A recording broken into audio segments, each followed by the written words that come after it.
Let's welcome aboard Dr. David Klein of the Stages of Life Institute, and I invite you to stagesoflifevitamins.com, stagesoflifevitamins.com. This will make your life easier.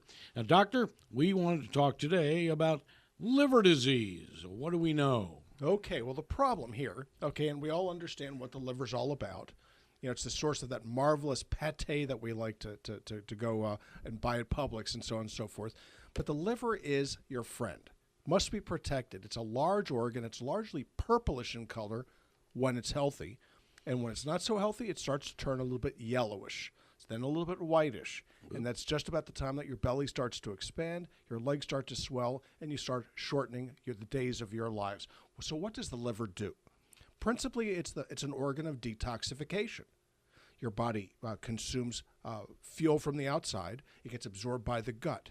The gut then sends it through these little teeny tiny vessels to the liver, where it gets changed. It gets detoxified. It gets altered in such a way as to make it a little bit better for your system.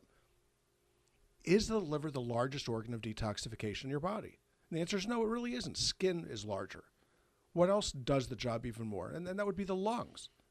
Big organ of metabolism and detoxification. The kidneys are important also, but the liver is the one that we focus on. Now, what does the liver do for you? The liver is not only important with regards to detoxification of your food, but also balance of sugar. And this is where it starts to get funny, because you can damage the liver, and it's very, very easy to damage the liver. We do it through poisons, and we do this on our own. We do it voluntarily. We do it on a regular basis. We do it with nauseating regularity. And what's the most common poison that nails the liver? And you might come back and say, well, it's got to be alcohol, and it probably would be. But the one that kills more people worldwide is not alcohol. It's actually Tylenol. Tylenol will cause liver damage, generally in doses over 4 grams a day. Now, what does it take to do that? It may take as many as 8 of these tablets, 10, 12 tablets a day to really get where you need to go. They're 325 milligrams or thereabouts per tablet, so it's going to take 10 to 12 tablets to do it under most circumstances. What's the second most common toxin? That would be the alcohol. The combination of Tylenol and alcohol will kill. Now, what's this all about?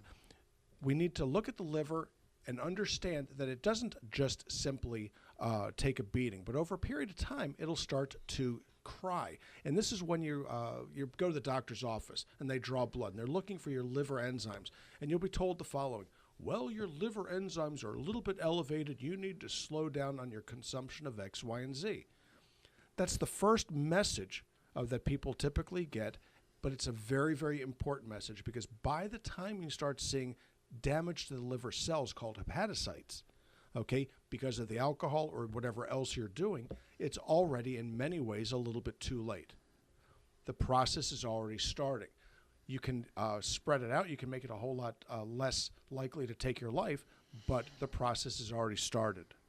So you need to jump on it. So getting regular blood work is very, very important. Taking a good hard look at these liver enzymes is wickedly important. More so, the threshold for your alarm should be a lot lower than it has been in the past. Typically, doctors say, well, it's a little bit elevated, but I see this in a lot of people. For the most part, the people listening to this broadcast right now are, let's say, of a particular generation that's at increased risk for hepatitis C. And sometimes the first look that you have at hepatitis C, which is a big killer, is modest elevations of the liver enzymes. So if you're one of the baby boomers, and your doctor says, well, gee, your liver enzymes are a little bit wonky, but we're going to keep an eye on it. If I were you, and I would emphasize this bold, italicized, double underscore, and that would be to request your doctor recheck it, but at the same time, screen you for hepatitis C. Why? Because in this age group, and I'm in this age group as well, there's a 1 to 2% risk that you're a hepatitis C sufferer and do not know it. This is a treatable illness. It's treatable with a tablet a day for 2 or 3 months, and that's what it takes to get the job done. Do it at your own, or not do it, but avoiding this is a very perilous situation. So the main reason for discussing this right now is to save a life, maybe 2. If there are 8 or 10,000 people listening to this broadcast, there are going to be at least 20 to 40 of you with hepatitis C without knowing it. And this is a big problem. So at stages of life, we will test people for this on a routine basis. If somebody's liver enzymes are modestly elevated, away she goes. Now, what else can you do to help treat liver issues? So you're going to say, well, it's a funny kind of a thing, but I've got Gilbert's disease. Okay, so bilirubin's always a little bit elevated, but it means nothing. Cool problem, agreed. You leave it alone, you do nothing. On the other hand, there are individuals out there that will have non-alcoholic fatty liver disease, and this is an interesting problem. So you end up with some type of liver disease. We don't know exactly what it is. Now, I've been doing this a long time. This is reminiscent of back in the day, we'd say of non-A, non-B hepatitis. Now we have hepatitis C through H, okay? Cool. There are lots of different types of hepatitis that we don't pick up. So if you have non-alcoholic fatty liver disease and we can't pick up a serotype of a virus, it simply means we're not looking in the right place, okay? There are autoimmune processes that can cause liver disease, most notably things like lupus, okay? Things like Hashimoto's, things like Addison's. But for the most part, you really have to keep an open mind and keep your finger on this pulse, because it's something that is it's not a good idea to ignore it. So now let's look at this and you say, well, I do have alcoholic liver disease. There's something wrong here, but I can't really give up my favorite beverages for whatever reason. What can you do to treat this? What can you do to protect yourself? What can you do to minimize the damage? And it's actually pretty simple. Now, please do not believe for a moment that this is an excuse for cutting back in the toxin, cutting back in the cause. But sometimes you do what you have to do. So I use a combination in my practice of N-acetylcysteine, NAC. The dosage is between 500 and 600 milligrams 4 times a day to as much as a gram 4 times a day. This is an antioxidant. It's very, very useful to settle the hepatitis down, whether it's alcoholic or other. Okay, but it's benign in other ways. It does not do any damage, and it's not terribly expensive. To that, I add something called L-theanine. Now, L-theanine is an amino acid. It's a marvelous antioxidant, and it's wonderful to treat hepatitis or non-alcoholic or alcoholic fatty liver disease. Wickedly cool stuff. Does it work? The answer is yes.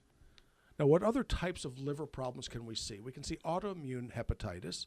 You'll see this not infrequently with folks with scleroderma, not infrequently with lupus, not infrequently with Beckett's and Sjogren's, as well as Hashimoto's. So with autoimmune hepatitis, you treat it with vitamin D, high doses of vitamin D3. Not this 50,000 IU vitamin D2 stuff that the family docs are throwing out, or the rheumatologist, which is, in my opinion, garbage. You want to go ahead with over-the-counter vitamin D3. The dosage starts at 5,000 IUs, and you bump it up to 10. Looking at the lab work to see what levels you're responding to. You want it to be somewhere between 50 and 80. That seems to be a sweet spot with regards to vitamin D and the treatment of autoimmune hepatitis. What other sorts of things can cause liver disease? Well, one of my favorites is gallbladder disease. Now, this is kind of a cool one. Okay, you end up with a gallstone. Okay, it's not just a matter of having an upset stomach. It's not just a matter of having a miserable tummy ache. It's not just a matter of having somebody whining about you because you're having problems with fatty meals. The problem with gallstones, okay, is that you pass them. Okay, that's the first problem. So they'll pass down the common duct, and when they obstruct, you can end up with infection in the area, and that can work its way back up into the liver. More so, it can work its way into the pancreas. So you can actually die as a result of a gallstone. Over the course of human history, it's happened a lot. Okay, it's rather regrettable when it happens to people these days, but it does happen, and you need to look at that. So if you have liver-type issues, they'll do a liver scan. They're marvelous. It's still there. Make sure that your gallbladder is working. Now, the answer to gallbladder issue isn't to remove it. It was not put there by accident. It has a function. But you do have to keep your gallbladder clean. It's like looking at your clothes dryer. Did you know that house fires occur as a result of not paying attention to your house dryer's vent? Okay, if you don't clear the lint out of the vent, okay, and the exit from your house, you can burn your house down. Okay, the same thing is true with your gallbladder. If you don't pay attention to the vent, the little area where it has to come out, it can cost you big. So what do? Again, it gets back to the same N-acetylcysteine, add a little guaifenesin, and it will keep that puppy clean and sparkling. There you go, everybody. And, of course, you can keep up with all of that at stagesoflifevitamins.com. All right, and here is more contact information for Stages of Life. Our phone number is 407-679-3337, and our website is stagesoflife.net. We're located in Longwood at 1917 Booth Circle. That's right off of I-4 and 434. And let's see, our office hours are Monday through Thursday, 8 to 5. The health store that Rob mentioned with all of our nutraceuticals is open during those office hours, but we're also on the web, as I said, at stagesoflife.net, and you can purchase your nutraceuticals at your leisure, and we will ship them to you.